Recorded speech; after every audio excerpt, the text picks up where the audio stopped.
Hello everyone, welcome to our Let's Play series of Enderal. This is Colonel RPG as usual, and I'm very happy they're chose to join me today as we get detected. Ooh, we're next to a, what's that up there, a marker? Anyway, we get detected, but we're getting detected by something. Oh my god, what is that? Oh, there's wolves down there. That was less than ideal. Wolves are going to be a bit of a problem, because they cannot be shot while sneaking. There's definitely wolves over here. So what are we doing today? Well, we're going back. Oh, there's skeletons. Nope, that's not a skeleton. What is going on? An empty skeleton in here. Yeah, I don't know who's seeing us, but it doesn't really matter. It's probably the wolves somewhere. They're not going up against us because we're not in aggro range. What we're doing today is we're going back. I am just not very good at noticing what I should be doing and what I shouldn't. That's mostly how it goes. And apparently the main quest actually is still waiting for us back over there. Oh, look at how pretty that ray of sun is. Ray of God, I think is the name. Oh, hi. It was you all along. Look at you being all mothy and spidery. Or crawly, I should say. Sorry. Don't mean to offend your heritage. Just mean to offend your outer chitinous shell. Because of death. Quicksilver over here. Apparently Quicksilver is mercury. And mercury is the room temperature liquid metal that we put in, traditionally use in thermometers.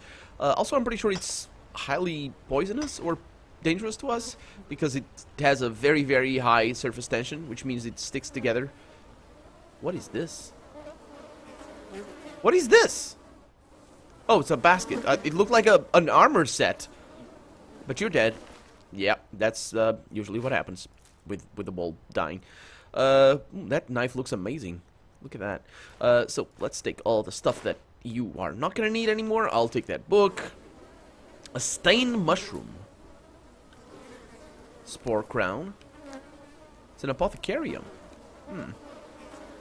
More, yeah, definitely not Red Riding Hood. Because peasants don't wear red. Only the rich do. And we were here before. Okay, so where are we going? That's, oh, we were here, but we didn't get, oh, we were so close. I didn't hear the flies. So where are we going? We were here. Yeah, I even killed you. Let's see. Let's look at our quests. I have a lot of them. Let's look at our map. That might be a little bit better. So, looking at the map, if I see find and kill the murderer, Bailas Nai Yarim. Okay, that's one of the bounties. Over there we have Yarrow's house. And that is the main quest. So, fast travel time. Except, it's not... It's fast for you, not fast for me. So I click that. Right there. And here I am. Apparently I took a little bit of damage, but that was inconsequential. It was just a bug in the game. It definitely was. Definitely was. So here is Yarrow's house. Oh, we need to go down there? Well, we need to go down there, don't we? We have the key now. You guys remember what the story that we read about Yarrow? And you guys remember the Prince Charming? I think our character likes him. Maybe, a little bit. She's infatuated. Oh, no! No! Oh, yes. Ooh, this sounds bad. No, that... Yeah. Of course. Now a good pipe. Why did I... Does that work all the time? Yes, it does. You idiot, Colonel. Okay, we're good. We're good. Okay. Let's heal. Very important. So apprentice, crusty. No. Sort by value. There we go. Leek. Sure. You can eat some leek. I can eat some muscle meat. You can cook those things, but... Woo! That's fast. Okay. I'm thinking this guy might not be friendly. Maybe he's our friend? Sorry. I know. I can't sing. No, he's our friend. Okay, let's, yeah, I remember that line. Let's see, we have nothing over here. Is that an ice cap? Let me save the game here. It is. Ice claw, not ice cap. I'm gonna say ice cap until I die. Ice.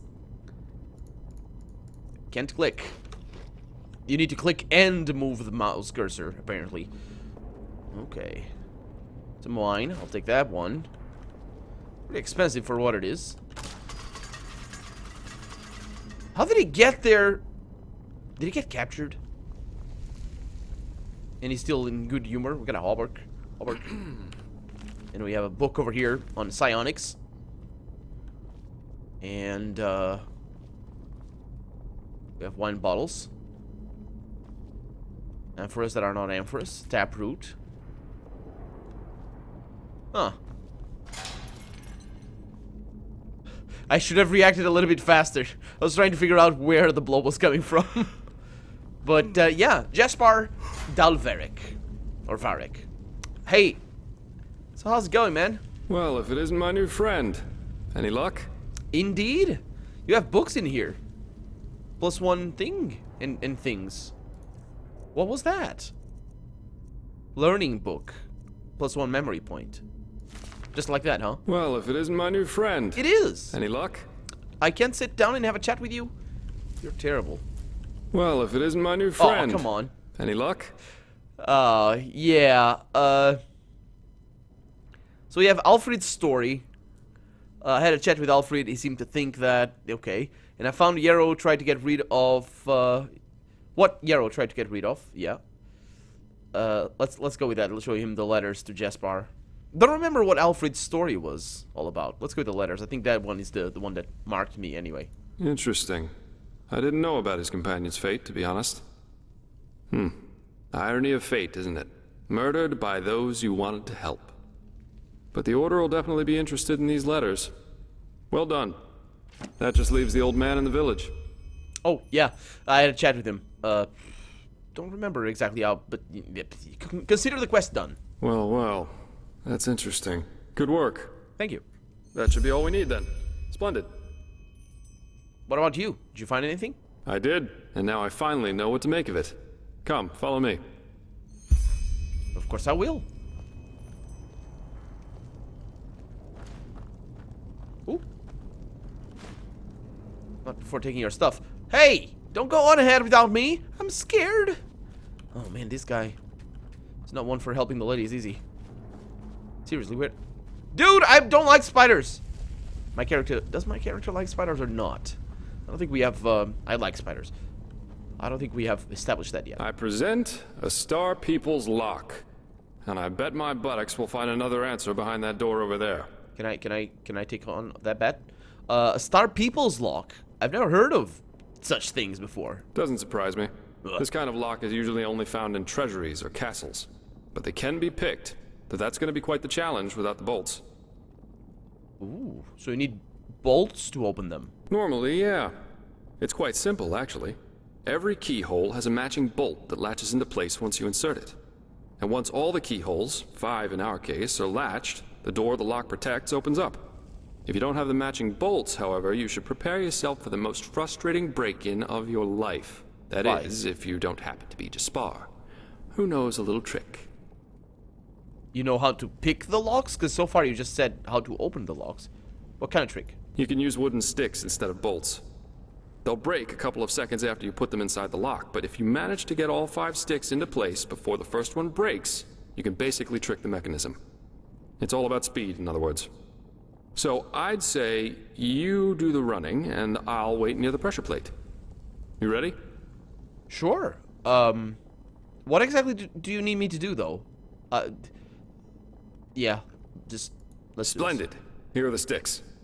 All right, go! No, I won't go. Why would I go? Don't press, idiot. Well.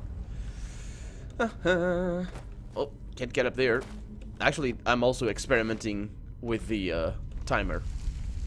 Because there's no point in going. I don't even know where I'm supposed to go. Oh, there's a couple of locks. Okay. Okay. Over here, some potions. Some magic book about magic. The book is not magic, it's about magic. Got a novice chest. Should be fine to, no, that's not the key I wanted to press. This is the key I wanted to press. There we go. Let's see what we can do here. Oh, there we go. I'll get it. Okay.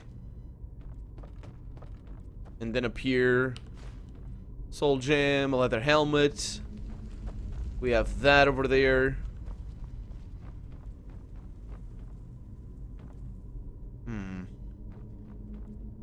We have that. I wonder if they actually have a timer, because this is looking very slow. And we have another one. Okay. So the fastest way would be to start from up here. And then just drop.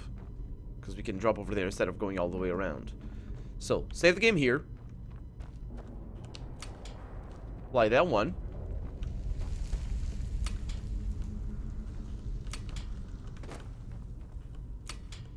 Brilliant. We're really good at this. Now let's take a look and see what the old Magister didn't want anyone to see, shall we? Indeed.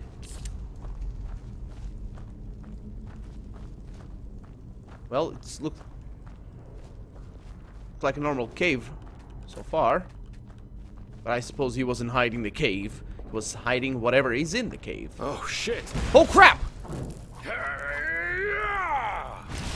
That's not what I wanted. Don't set me on fire! That's good. That's good. I hope I'm the one to kill that thing. Was I? Yes. Ah! Oh no. A fire elemental. Oh no. Not a weak one. This Yarrow knew about magic, that's I'm for getting sure. flashbacks. That leaves us with the question of what exactly this is supposed to be. Looks like a corpse, I suppose, but whose? I suppose that's his companion. Though it's interesting that he was already on the wrong side of the law way before his rampage. He was on the wrong side of the law? Why? Well, burials are considered heathen here in Enderal, and have been forbidden for about 300 years now. Here, corpses are always cremated. The whole thing's called the Last Journey. The deceased is taken to a place he or she considered special during his or her life, immediately after dying. That's the only way the soul can move on to the eternal paths. Sounds very poetic, but I'm pretty sure the only reason the Order introduced the law was to prevent plagues. Plus, they might have noticed that too many lost ones running around on trade routes aren't that much fun for wanderers and traveling merchants. That's a good point. Yeah. So burying someone like that is considered a crime. Yeah, but of course that only goes for the little man. The rich and powerful still tend to their family crypts. And there are still plenty of old vaults around from the time before this whole last journey thing was begun. And it's good that way. What would life as a treasure hunter be like without the notorious noble looking for family jewels in a century-old grave? Well, they didn't forbid you from interring jewels if you want to. It's not like you put the jewels down because there's a corpse there. I guess it's because it's their burial ground. They still can have the crypts. You collected 100 knowledge. Oh, I wish 10 knowledge points as your reward. You receive a permanent bonus to your skills, a bonus which can get stronger when you gather more knowledge. Oh yeah, okay, so that was the knowledge thing. Yeah. So what now? Let's take a look around and see if we find anything. Yes. Good. So I just had the wrong thing equipped. This fire elemental.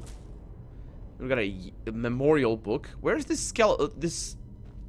Oh, that's the corpse that I was talking about.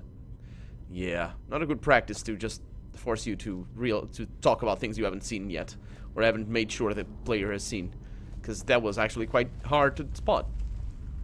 Let's see. This is the final letter. We read the letters before from Yarrow, and this is the final letter to his wife. This is my final letter to you, and I'm writing it to ask you for your forgiveness. Forgiveness for murdering you. I guess we know whose corpse it is, because that's what I've done. I can very well imagine how you would react to this if you were still alive. You'd smile, shake your head, and tell me that this was one of my moments, when I tend to blow everything out of proportion. But as much as I would like to believe that, you'd be mistaken. It wasn't me who ended your life, but I still bear the responsibility, for it was I who let it come this far. Why? Because I was the one who deceived you. I was the one who told you those ridiculous tales of heroes and idealists. It was I who told you that only cowards give up, and it was I who infected you with all these ideas of mine, which were no more than foolish illusions. I see it now clearer than ever, but I didn't then, because I made a mistake. The mistake of thinking that this world wants to be saved. It sounds trite, doesn't it? But the more you think about it, the more apparent it becomes. It doesn't. What? It doesn't want to be saved. Yes. It never did want to be saved. It never deserved it anyway. And yes, I can imagine that you'd say that to what you'd say to that too. That I became what we always loathed. Yeah. Loathed. Yeah. But Sira, just look around. Look around and confront reality. Confront the world we live in. Look at how much we have and how little we appreciate it. Look at how we could work together, but we fight wars instead. Look at how we could choose love, but instead choose hatred. It's never been different, Sira. And now there's no hope, no matter how much we tell ourselves there is. And it hurts me to write this. It really does. But it's truth. It's the truth. Plain and simple, and I'm tired of clouding my mind with all these lies we tell ourselves again and again, just to avoid confronting the obvious. Mankind is at its end. You could have said something there, because he's actually not saying anything right there. In that last line, he's just saying, we choose love, or rather, we could choose love, but we choose hate. What is he talking about? What case in particular is he talking about? Does he mean that people don't love each other? Does it mean that some people hate each other? Is that the problem? Did he not know this when we started? What is he actually saying? That's the thing. You'll get lost when you get into this sort of not self-deprecating, but sort of doomsday thinking. You get lost in your own rhetoric, and you can't see the flaw, because there's no flaw in what he's saying. He's telling the truth. But he's not actually telling anything, because it's like, oh, the world is terrible, it's mostly void, there's nothing matters, because mostly it's just void, and we're only a water, and it's like, yeah, but what are you trying to say with that? That's all true, because, that space is mostly just nothing, and it's not actually true void, because true void is, there's a lot of things in space, but even the empty stuff, there's still atoms in there and all that, but it's what you do with this argument that you need to think, and it basically is lost. Did she die? I don't remember now exactly if she died in, attacked by thieves or raiders or whatever. I think so. Let's see. It hurts me to write this, it really does, but it's the truth, plain and simple. I'm tired of clouding my mind with all these lies we tell ourselves again and again, just to avoid confronting the obvious. Mankind is at its end. A Quirinian philosopher once wrote that there's a point in our lives when we make a choice. The choice either to live valiantly, but in austerity, or to live corruptly, but in pleasure. The latter is what this philosopher calls choosing the void, because that is what's behind the surface of the supposed attractiveness of it. And do you see where I'm going, Sira? All of them, all of these numb-headed fools around us choose the void. We were among the few who didn't. Among the few who dreamed of something more, and who were willing to sacrifice for it. And we might even have succeeded if we hadn't been alone. But we were, Sira, we were alone. Okay, he hasn't explained this. I'm not sure he's gonna explain this. But I just want to put it to you, especially in a world like this, of, it's just a feudal world, feudal or monarchy sort of medieval world, or of just farms and cattle and leather and stone. If you live by yourself in an island, and you're young, so you make yourself a house with a nice look at the ocean, and you spend your mornings, all of your mornings, instead of going fishing, you spend them making yourself some nice blankets for bed, or writing, or painting, or you like wood carving, or maybe you just, if maybe you're not alone, maybe you have a companion and you spend the mornings doing the unspeakable. That's, I guess, you could put it, economically speaking, you could put that to be not. Let's see, where's the line over here? I have my mouse cursor. I don't have my mouse cursor, so I can point it to you. Quarian philosopher, we make a choice. Cheese valiantly, but in austerity. That's the austerity bit over there. That austerity over there. What does that mean? Because if you live by yourself in an island, your economy is assured. You just need to work. You just need to do your thing, and you get your food, you get your house, you get all you need out of your own work. And that's essentially how a society works. What he might be trying to say here is that if you don't put in the work and you still have bread on your table, then something might be wrong. But he's not actually making that point. So that's why I was saying there. A society doesn't need to be austere to be sustainable. In fact, it's very likely that a society that is austere is not sustainable, because it just crumbles and people just if you don't have wood carving or unspeakable, you're not going to enjoy your time, and he's clearly not enjoying his time. But I'm not sure if he's going to make his point about that, because he's really not explaining what that austerity there is, or live corruptly. I mean, I guess he's just positioning it to, or just opposing it to the corruption there, but that's not right. If you spend your whole life building a house and like what, when you turn 40 you're gonna burn down the house because that's not austere enough? You're what, a shoemaker, and or I guess a cobbler would be, and you're just gonna burn down your house when you turn 40 because now comes the time for me to live in austerity. You spent your time doing your thing. You reap the benefit of, like, right? That's the thing. Of course, this might have something to do with what we were talking about before, in now a long gone episode of me saying that the problems of this world are not the problems that this world should have, are problems of this day and age, our own day and age. But let's see. And now they talk of a red madness that infects our minds. No, actually, it infects animals, I believe. Or maybe our minds as well. Madness. It's so simple, don't you see it? They realize what they have chosen. They realize that their lives are devoid of sense of purpose, and they can no longer look away from the truth. That they and their cowardice, that they and their ignorance shaped a world with nothing in it worth living for. So he really doesn't like the unspeakable or the wood carving. Well, maybe he can't do the unspeakable now that she's gone, I believe. Maybe. And no, I do not say this lightly. You should know, clearly not. It pains you to say this, so yeah. You should know this better than anyone else. I wanted to believe it. I wanted to believe that there's a way, that we had only to try hard enough. But what I see here, your withered body, shows me that all of our plans were doomed from the start. We should have fled to some remote island to become altogether and austere, I suppose, but we didn't. No unspeakable or wood carving. But we didn't, and now I'm here with your blood on my hands, all because I infected you with my folly. I'll go, Sira. I don't know whether something awaits me after death or whether it's just darkness, and to be honest, I don't care. But before I go, I'll give this world what it deserves. Do you remember what I wrote? They had the choice between virtue and void.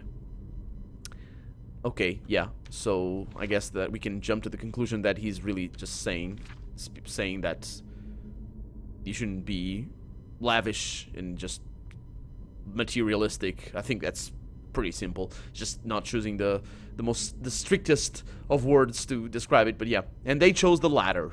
They shall have it. What's that? Let me see. A tragic ending for a tragic personality, I'd say. Yeah, pretty much. I think that should suffice. So what do you think about all this? Well, what should I think about it? Yarrow was a self-righteous fool, just like all these do-gooders are. They celebrate themselves as great messiahs as long as everything goes well, but once they fail, it's the bad, bad world that's responsible for it.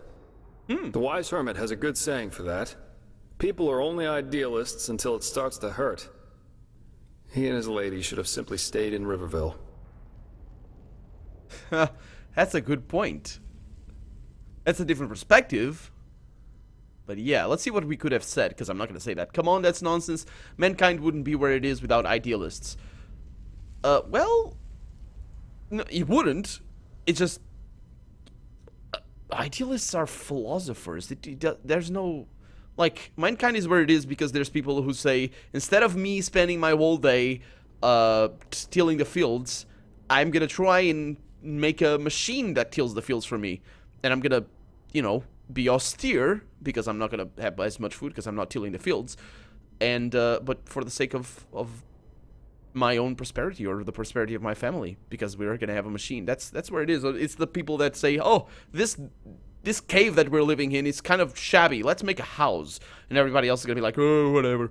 And you know what I mean? That's where humanity is, not idealists. Idealists are philosophers. That's not, they're not leaders. I'm saying this, I'm not trying to detach myself. I'm not trying to cast judgment here. I'm just saying that's not where it's coming from, so I'm just going to say this. Glad you see it that way. So what's next? Are we going to Ark? Yeah, we are. Here, I've got 2 teleport scrolls that can take us right back to Riverville. Just meet me in the tavern once you're ready to go. I have other some things stuff to take care of, so there's no need to hurry. Farewell. Farewell? Are you going to journey with me? Oh, stop fumbling my... I mean, maybe... No, keep... Okay, he's gone. I didn't mean him to just... He buggered out. That guy is scary. You really should ask first, though. I mean, anyway. So he's gone, and we have other business to do. Just not this episode, because we're out of time. So for right now, I'm Colonel RPG, and this has been Enderal. I really hope you've enjoyed it, and if you did, go ahead and leave a comment. Like the video if you want to see the next episode come out sooner rather than later. But above all, thank you so much for watching, and I hope I'll see you next episode. Bye-bye. Dang it.